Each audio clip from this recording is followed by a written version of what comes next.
I have never in my life scrambled to record a video this fast. I'm talking, I was in the middle of eating breakfast. I had a fork in one hand and my phone in the other, and I saw a clip from First Take pop up on my timeline, and the caption underneath it said, "Shannon Sharpe just bet his career live on air." And I thought, okay, that's clickbait. That's gotta be clickbait. There's no way Shannon Sharpe actually did that.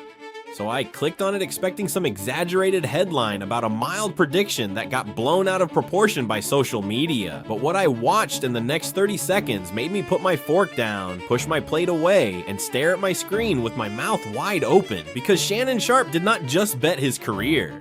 He looked directly into the camera with the most serious expression I have ever seen on his face, and he told millions of people watching live that if he is wrong about this prediction, he will resign from First Take and never appear on ESPN again. And the prediction that he was willing to sacrifice everything for was this: Chet Holmgren is going to be a Los Angeles Laker before the end of this week. And bro, when I tell you that the studio went completely silent, that Stephen A.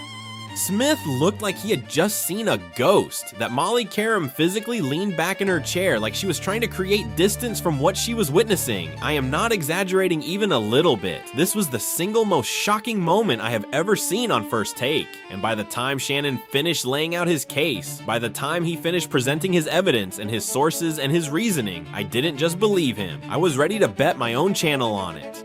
Hey, what's up everyone? Real quick before we get into everything, that like button is literally what determines if this reaches hundreds or thousands of fans.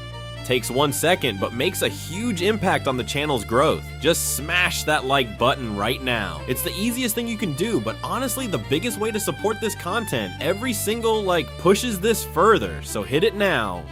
Let me walk you through exactly what happened, because the details of this segment are going to be talked about for years. The show was doing a standard segment about the Lakers' playoff outlook. They were discussing the challenges of potentially not having Luka Doncic and Austin Reeves for the first round. They were talking about whether LeBron James at 41 years old can carry this team through a series against Houston or whoever they end up facing. It was a normal Lakers discussion.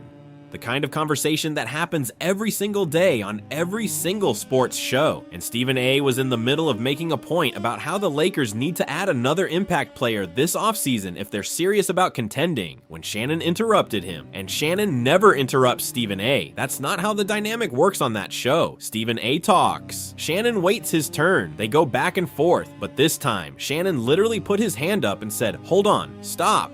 I need to say something right now that I've never said before on this show, and I need everyone watching to pay attention." And then came the moment. Shannon straightened his tie. He squared his shoulders to the camera. He took a deep breath, and he said, "I am about to make a prediction that I am willing to stake my entire career on. Not my opinion, my career. If I am wrong about what I'm about to say, I will resign from this show and from ESPN, because the information I have is that reliable.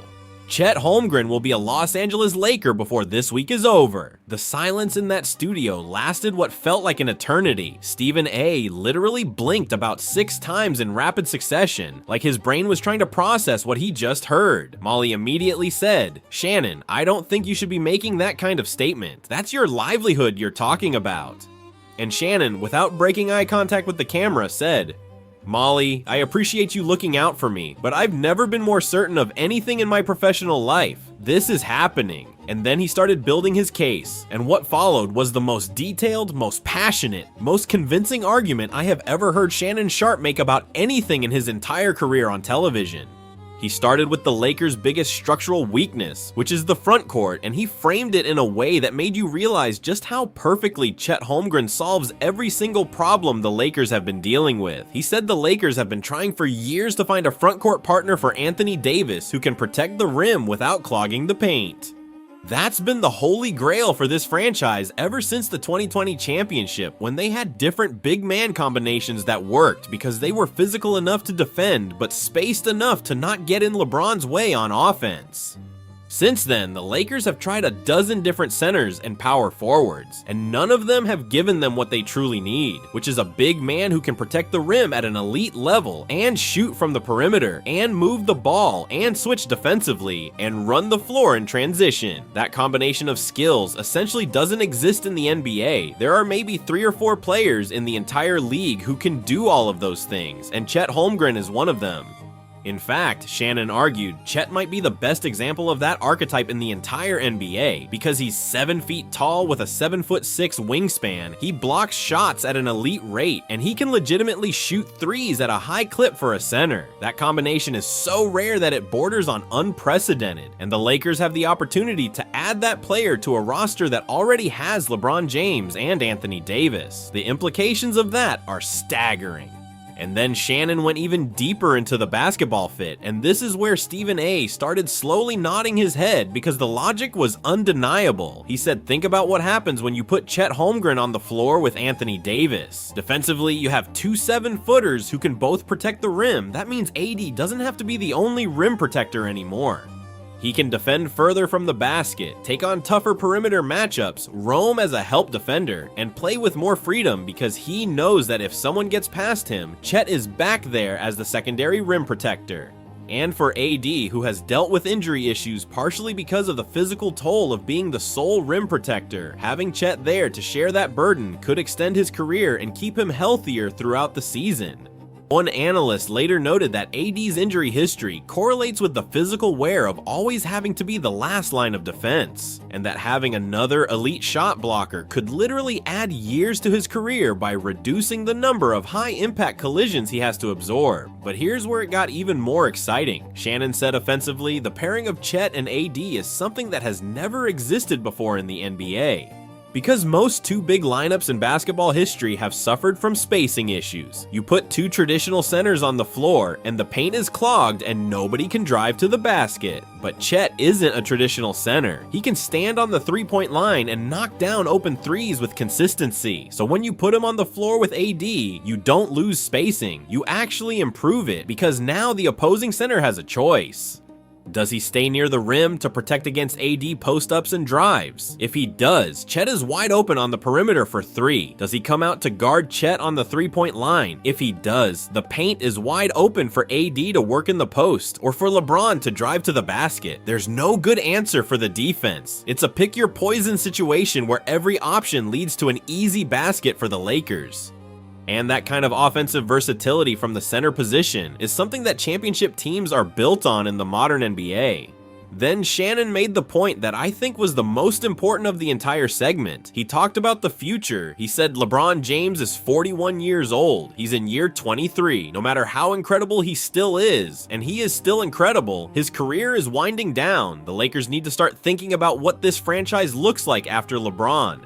And right now, the post-LeBron future is uncertain at best. They have Austin Reeves. They have Luka, though his long-term health is a question. They have some role players, but they don't have a young franchise-altering talent who can be the cornerstone of the next decade of Lakers basketball. Chet Holmgren is that player. He's 22 years old. He's 7 feet tall with generational defensive ability and a modern offensive skill set that is perfectly designed for where basketball is going. By acquiring Chet now, the Lakers aren't just making a win-now move. They're making a franchise-defining move. They're getting a player who can contribute to a championship run this year alongside LeBron and AD and be the centerpiece of the Lakers' future for the next 10 years. That kind of dual impact, present and future combined, is essentially impossible to find in the NBA. And Shannon said the Lakers recognize that, which is why they're moving aggressively to make this happen. And then came the insider information, and this is where the segment went from compelling argument to absolute bombshell. Shannon said he has spoken with people inside the Lakers organization within the last 48 hours. Multiple people who are directly involved in the discussions, and what they've told him is that the framework for a deal has been established, the parameters have been discussed, both sides are motivated, and barring an unforeseen obstacle, Chet Holmgren will be announced as a Laker before the end of this week. Stephen A at this point stood up from his chair. He literally stood up. And he said, "Shannon, do you hear what you're saying? You're saying you have direct knowledge of a trade involving Chet Holmgren and the Los Angeles Lakers. That is an extraordinary claim, and you're backing it with your career." And Shannon said, "Yes, that is exactly what I'm saying." And I'm comfortable doing so because the information is that strong. Now let me add my own analysis here, because this is where I want to connect what Shannon said with what I know about the Lakers situation. The Lakers have been searching for a front court solution for years. They've tried Dwight Howard, they've tried Marc Gasol, they've tried Russell Westbrook playing at the 4, they've tried Thomas Bryant, they've tried various centers and power forwards, and none of it has worked. And the reason none of it has worked is because none of those players offered the combination of rim protection and floor spacing that the modern NBA demands. You need to be able to protect the rim to compete defensively in the playoffs, but you also need to be able to space the floor to compete offensively. And finding one player who does both is essentially finding a unicorn. Chet Holmgren is that unicorn. His combination of shot blocking, three-point shooting, ball handling for his size, and basketball IQ makes him the exact player the Lakers have been looking for ever since the 2020 championship. And think about what the Lakers lineup looks like with Chet on the roster. You've got LeBron running the offense from the point. You've got Luka or Reeves, when healthy, providing shot creation on the wing. You've got AD operating in the post and from the mid-range. And you've got Chet spacing the floor from the three-point line while also protecting the rim on the other end. That's a lineup with elite playmaking, elite scoring, elite defense, and elite spacing. That's a championship lineup. That's the kind of lineup that can compete with anyone in the NBA, including Oklahoma City and Denver, and whoever else is in the mix in the Western Conference. And the fact that Chet is only 22 means this isn't a one-year window. This is a decade-long window of championship contention. I also want to talk about what Chet does for LeBron specifically in these final years of his career, because LeBron has been carrying increasingly heavy loads offensively and defensively, and it's been wearing him down. With Chet on the floor, LeBron's defensive burden decreases significantly because Chet handles rim protection. LeBron's offensive burden decreases because Chet creates spacing that makes everything easier for the entire offense. And LeBron's playmaking becomes even more devastating because he's now operating in a system with a 7-footer who can pop out to the three-point line, who can roll to the basket, who can finish lobs, and who can make plays in the short roll. LeBron with a versatile big man has always been unstoppable. We saw it with Bosh, we saw it with Love, we saw it with AD. And Chet, with his unique combination of skills, might be the best fit alongside LeBron that we've ever seen, because Chet does things on the floor that none of those other big men could do. Bosh couldn't block shots like Chet. Love couldn't protect the rim like Chet. Even AD, as great as he is defensively, can't shoot threes with the volume and efficiency that Chet can. This is a genuinely unprecedented partnership, and the basketball implications are mind-blowing. Shannon also addressed the elephant in the room, which is why would Oklahoma City let Chet go? And his explanation was interesting. He said sometimes in the NBA, situations change, relationships evolve, organizational priorities shift, and without getting into specifics that could compromise his sources, he indicated that there are circumstances in Oklahoma City that have created an opportunity for the Lakers that didn't exist a month ago. He said the deal makes sense for both sides, and that's all he was comfortable saying about OKC's motivations. But the implication was clear. This isn't a desperation move by either side. This is a deal that both organizations believe makes them better in different ways. And let me close with this, because I think it's the most important takeaway from the entire segment. Shannon Sharpe has been on television for over 2 decades. He has made thousands of predictions, some right, some wrong. He has never, in all those years, in all those predictions, in all those debates and arguments and hot takes, he has never once staked his career on a single prediction. Not once. So when he does it, when he looks into that camera and says, this is the one, this is the prediction I'm willing to lose everything over, that means something. That means the information he has is of the highest possible quality. That means the sources he's relying on are people he trusts completely. That means he has evaluated the situation from every angle and concluded that this is not a maybe or a probably or a likely. This is a certainty. And when a man of Shannon Sharpe's stature and reputation puts it all on the line like that, I'm inclined to believe him. Lakers fans, strap in. If Shannon is right, and I believe he is, Chet Holmgren is about to become a Laker. And when that happens, the entire landscape of the Western Conference changes overnight. The Lakers go from a team that's fighting for survival in the first round to a team that can compete with anyone in the league. The future goes from uncertain to blindingly bright, and the LeBron James farewell tour gets the kind of supporting cast that could produce one more championship before the greatest player of all time hangs it up for good. Subscribe, drop your thoughts in the comments, and stay locked in because this could be the most seismic Lakers news since the Anthony Davis trade.